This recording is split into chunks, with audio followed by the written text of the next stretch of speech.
मार्च का महीना महुआबारी गांव में हमेशा खुशियां लेकर आता था।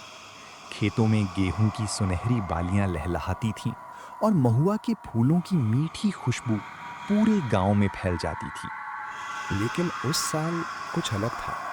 हवा में फूलों की महक नहीं, बल्कि सड़न की बदबू घुली हुई थी। गांव के कुत्ते रात में भौंकना छोड़ चुके थे और हर शाम पूरा गांव एक अजीब सन्नाटे में डूब जाता था। आज रात अंधियारे कुएं के पास मत जाना, वहां फिर से वो जाग चुकी है। गांव के ज्यादातर लोग उनकी बात मानते थे, लेकिन बलदेव इन बातों को अंधविश्वास समझता था। उसी रात वो अपने छोटे भाई बंसी के साथ खेत की रखवाली करने निकल पड़ा।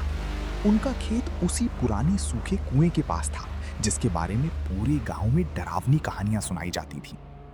रात धीरे धीरे और गहरी होती गई। दोनों भाई मचान पर बैठे ही थे कि अचानक हवा पूरी तरह थम गई। उसी पल कुएं की तरफ से किसी औरत के गुनगुनाने की ये कौन गा रहा है? बलदेव ने तुरंत टॉर्च जलाई और रोशनी कुएं की ओर डाली। कुएं के मुहाने पर एक औरत खड़ी थी। उसके लंबे बिखरे बाल उसके चेहरे को ढके हुए थे और उसने सफेद कपड़े पहन रखे थे। कौन है वहां? धीरे धीरे उसने अपना चेहरा उनकी ओर घुमाया। उसके होठों पर एक डरावनी मुस्कान उभरी और अगले ही पल उसका हाथ असंभव रूप से लंबा होकर सीधे मचान की ओर बढ़ने लगा। बंसी, पीछे हट। बलदेव ने बिना एक पल गवाए कुल्हाड़ी से वार किया, लेकिन कुल्हाड़ी उसके आर पार निकल गई, जैसे वहां कोई शरीर था ही नहीं। डर के मारे दोनों भाई अपनी जान बचाकर गांव की ओर भागने लगे। दोनों भाई पूरी ताकत से भाग रहे थे कि तभी बंसी अचानक जमीन पर गिर पड़ा। भैया! बलदेव तुरंत उसके पास पहुंचा, लेकिन अगले ही पल उसके चेहरे का रंग उड़ गया। बंसी का पैर किसी अदृश्य ताकत ने पकड़ रखा था। वो बिना किसी सहारे के धीरे धीरे सूखे कुएं की ओर घिसटता चला जा रहा था। भैया, बचाइए, मुझे मत छोड़िए। हिम्मत मत हार, मैं तुझे कुछ नहीं होने दूंगा। बलदेव ने पूरी ताकत से बंसी का हाथ पकड़ लिया और उसे अपनी ओर खींचने लगा। कुछ पल तक दोनों के बीच जिंदगी और मौत की खामोश लड़ाई चलती रही। तभी झाड़ियों के पीछे कोई हलचल हुई।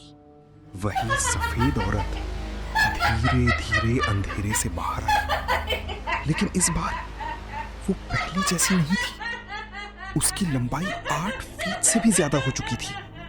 उसकी गर्दन अस्वाभाविक रूप से टेढ़ी थी और उसकी आंखें पूरी तरह काली। कोई नहीं बच पाएगा। वो दोनों हाथ फैलाकर उनकी ओर बढ़ने लगी। हर कदम के साथ हवा और ठंडी होती जा रही थी। चारों तरफ ऐसा सन्नाटा था मानो पूरी दुनिया रुक गई हो। तभी बलदेव को परमेश्वर काका की बात याद आई। आग! काका ने आग के बारे में कहा था। उसने कांपते हाथों से जेब से माचिस निकाली। पहली तीली बुझ गई, दूसरी भी, लेकिन तीसरी तीली जल उठी। बलदेव ने तुरंत सूखी घास में आग लगा दी। वो पीछे हटने लगी।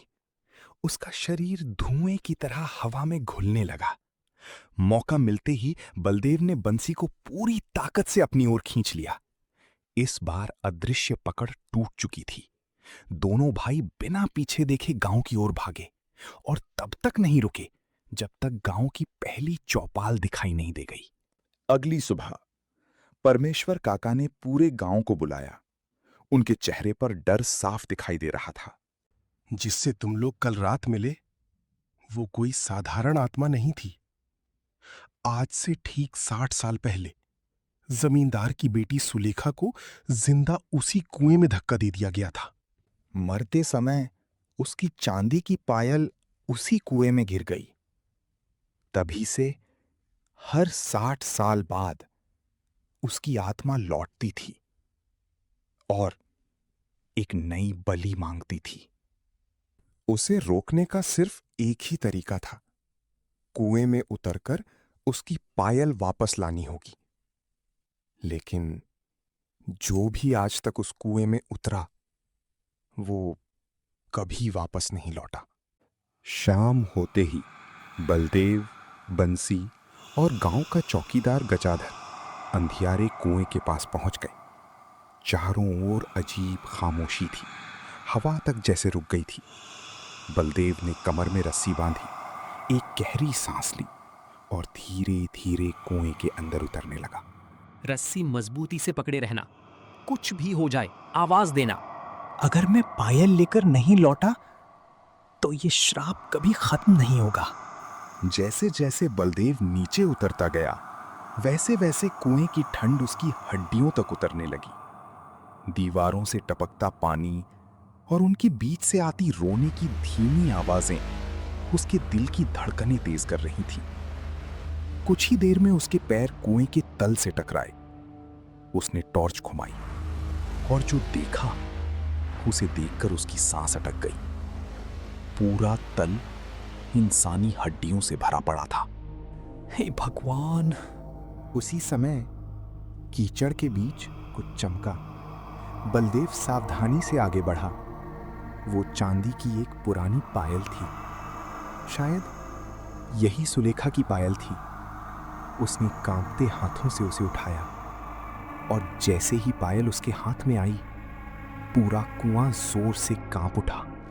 दीवारों की दरारों से दर्जनों सफेद हाथ बाहर निकल आए।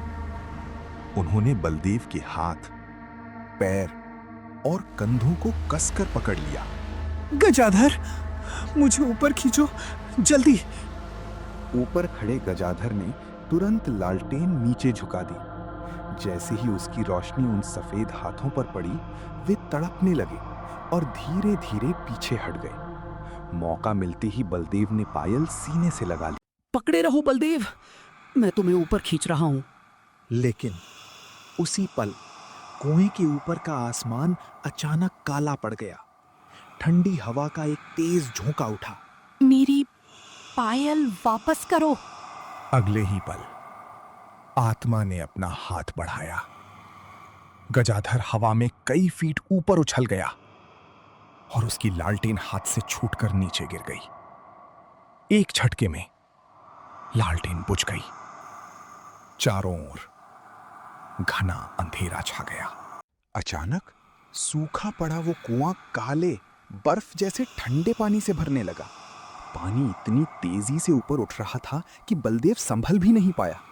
कुछ ही पलों में वो पानी के भीतर डूबने लगा।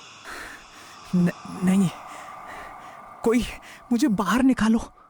रस्सी पूरी तरह तनी हुई थी, लेकिन नीचे से कोई अदृश्य ताकत उसे अपनी ओर खींच रही थी।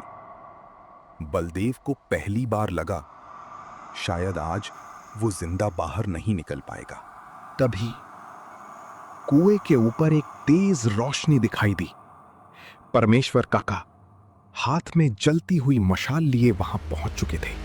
बलदेव, पायल ऊपर फेंको, अभी इसी वक्त! बलदेव ने आखिरी बार अपनी पूरी ताकत जुटाई। उसने पायल को कसकर पकड़ा और पूरी शक्ति से ऊपर उछाल दिया। परमेश्वर काका ने हवा में ही पायल पकड़ ली। बिना एक पल गवाए उन्होंने उसे गंगा जल से भरे पात्र में डाल दिया। अगले ही पल पूरे गांव में कान फाड़ देने वाली एक भयानक चीख गूंज उठी। धरती कांपने लगी। कुएं के ऊपर खड़ी सुलेखा की आत्मा आग की लपटों में घिर गई। नहीं, ये नहीं हो सकता। कुछ ही सेकंड में उसका पूरा शरीर राख बनकर हवा में बिखर गया। उसी के साथ कुएं का काला पानी अचानक गायब हो गया। दीवारों से निकले सफेद हाथ भी एक एक करके अंधेरे में समा गए। चारों तरफ फिर से सन्नाटा छा गया, लेकिन इस बार वो डर का नहीं, सुकून का सन्नाटा था। उस रात सालों बाद महुआ बारी गांव में फिर से महुआ के फूलों की असली खुशबू फैलने लगी। लोगों ने राहत की सांस ली। उन्हें यकीन हो गया कि 60 साल पुराना श्राप आखिरकार खत्म हो चुका था। आज 60 साल पुराना श्राप खत्म हुआ है, लेकिन एक बात हमेशा याद रखना। परमेश्वर काका ने धीरे से पूरे गांव की ओर देखा।